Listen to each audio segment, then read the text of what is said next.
Hey everyone, this is Nikachu, Merfolk Master, and just to give a bit of an update on the channel right now, I'm pretty busy with exams, so I'm going to be really relaxed with the content. No Masters Monday this week, no Troll Tuesday, but it's all going to be coming around back by next week.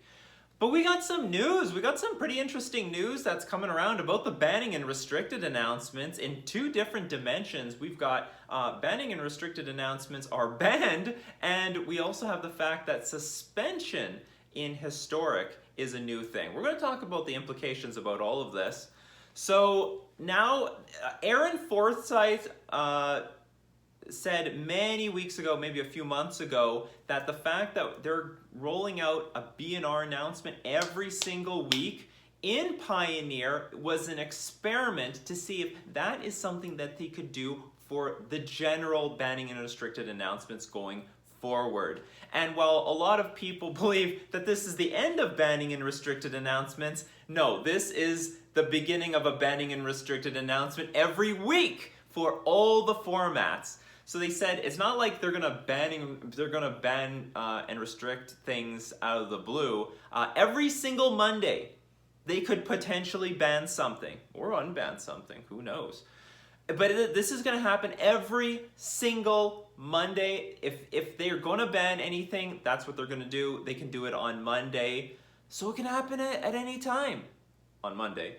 But the point is, they're going to be rolling these out just like they have been for Pioneer. They said it's been very successful for Pioneer, and also for the health of Pioneer, it has been very, very good. They have been able to react to very strong changes to the Pioneer environment and level the playing field really fair. They got rid of Veil of Summer. They got rid of Once Upon a Time. They got rid of Smuggler's Copter, and the format looks pretty damn good.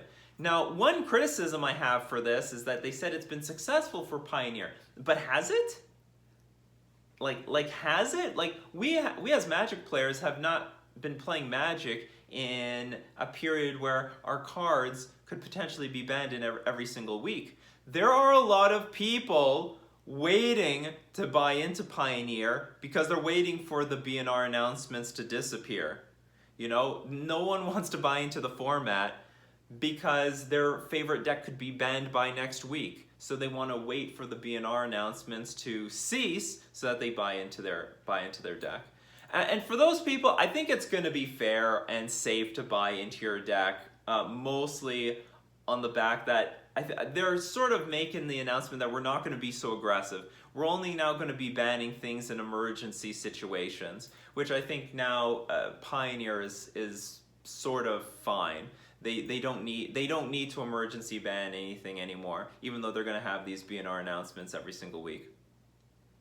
But that's a criticism. A lot of people might be now more terrified buying into anything. Maybe it could be banned next week. Who knows how good the card is going to be? Whereas when you know that the next B&R announcement is either 1.5 months or even 3 months from now, that gives you a lot of confidence that you can buy into the card, knowing that you get to at least play with it for like the next 3 months.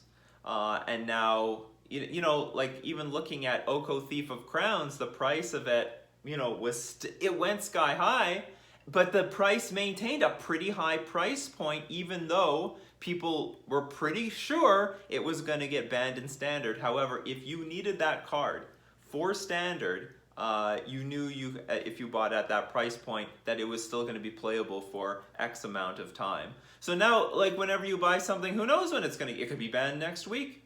Yeah, you can never tell if it's always going to be the breakout card either. I mean, just looking at Oko again, no one knew it was going to be the breakout card in spoiler season, and then after a little while, let's say you bought it at let's say you pre-ordered it at it was at a relatively high price point, because that's how pre-orders usually go. But you thought you needed the card, you really like the card, and then all of a sudden it shoots up in price because apparently it's broke, and then all of a sudden it's banned.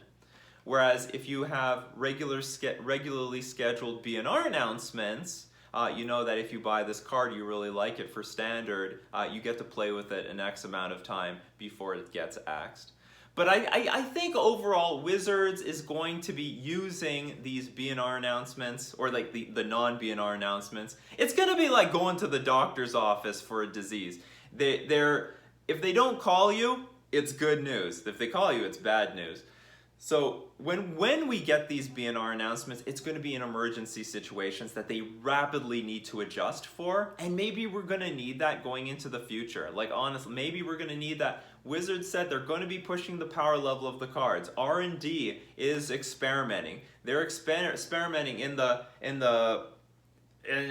aggressive direction. The rares and the mythics, they're being pushed, and maybe we're going to need these regularly. The Wizards needs the ability to be able to ban something at any moment to keep everything safe. It was really frustrating as a Modern player that Modern season got completely screwed up by Hogak. They probably should have just banned that thing from the start, but there should be some room for emergency banning things, except like what's the point of having BNR announcements when you have to make emergency bannings? You know? So why can't they just have the ability to ban at any time? What's the point of having BNR announcements when you have emergency bannings anyway? But maybe that's a better system. Maybe that's a better system. You know, BNR announcements are for things like faithless looting, which over a very long period of time should get banned. And then emergency bannings maybe are just for those Hogak situations. So, like, thinking it over all morning, I'm not sure what's the best. I really don't know. I like giving Wizards the flexibility, but there is definitely some security knowing that everything was on a schedule. On the other hand, you know, I wonder how this is going to affect speculators. You know, there's a lot of people, for example, like things like Bloodbraid Elf started to rise up in price significantly when certain BNR announcements start to approach, especially when it's coming to Modern season and the Modern Pro, like Players Tour, Pro Tour, Mythic Championship, whatever you want to call it these days. Same thing with Stoneforge Mystic. You know, what will speculators do now when there's no, you know, specifically set schedules for the BNR announcement? Well, we're going to have to wait and see for all that stuff. But the next exciting news that just happened a little while ago was the creation of suspension in Historic. Now, this is not a new idea. A lot of people toyed with the possibility of a second ban list. This idea has been floating around for years, where you've got the ban list, where, you know, once upon a time is going and never coming back. But what if there were a certain class of cards, like Smuggler's Copter, you know it's not good right now, so just put it on a temporary ban list that you know you're going to take off later. And now finally Wizards is adopting this idea in Historic, and it's called suspension. So the suspension list will have cards that will, at least in their words, if there's problematic cards, they take it out of the metagame and they wait to see if anything adjusts, if anything changes. And if necessary, they can move the suspended cards back into the game, or they could ban them because they thought they assumed it was a problematic card, metagame adjusted, okay, you're permanently banned. But I think this is, again, just like how Wizards of the Coast experimented with weekly BNR announcements in Pioneer, this is going to be the experiment for moving suspension to the non-rotating formats like Modern, Legacy, Vintage, Pioneer, and Standard, because there are a lot of cards I don't know if they really should be banned. Let's take my opinion about Mox Opal. If I have the choice of Mox Opal existing or Mox Opal not existing, I choose not existing. Go to hell, Mox Opal. You see this? You see that, Mox Opal? That's right. You get banned. But however, I can admit that Mox Opal is not always ban worthy. How can I put it? There are certain states of the metagame where the Mox Opal decks aren't taking over. That there isn't an Urza Oko deck. That there isn't like a classic affinity all over the place and terrorizing the metagame. That there isn't a Krark Clan Ironworks. And in the downtime, certainly Mox Opal I think is fine and playable if there's no deck that it's enabling. So the idea is, I think, when there is a really oppressive artifact deck, say Krark Clan Ironworks, suspend Mox Opal and see if that takes Krark Clan Ironworks down to size. If it doesn't, ban Krark Clan Ironworks, unban Mox Opal, and let the people who want to play Hardened Scales Affinity and stuff like that play with their Hardened Scales Affinity. So the point is, there is some room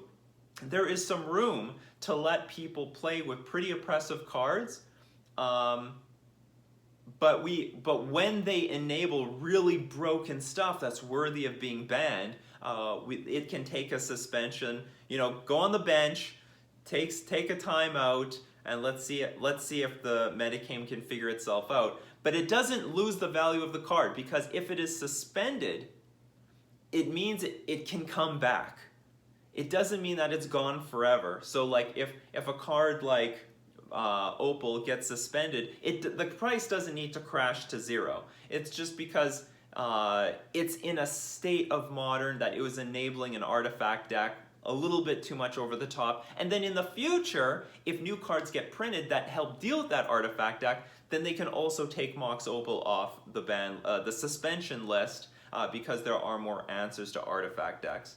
Same thing could happen to Dredge. Maybe they put Stinkweed Imp on the suspension list just to take, Dredge down for size, and then if there are enough graveyard hate cards, maybe Dredge gets crushed in metagame share, they can give their Stinkweed Imp back to Dredge. Those sort of ideas are on the table. So anyway, it's being experimented in Historic, and I would not be surprised if this idea eventually just gets adopted to Magic as a whole. Anyway, let me know what you think about these changes. I'm still on the fence about, the unofficial weekly banning and restricted announcements. It's not blatant that they're making these announcements every week, but effectively they are every single Monday. So anyway, let me know in the comment section below. I'd love to hear opinions from a variety of people. How do you feel about buying into decks? How do you feel about your current decks, your security of going to a turn where buying into a deck with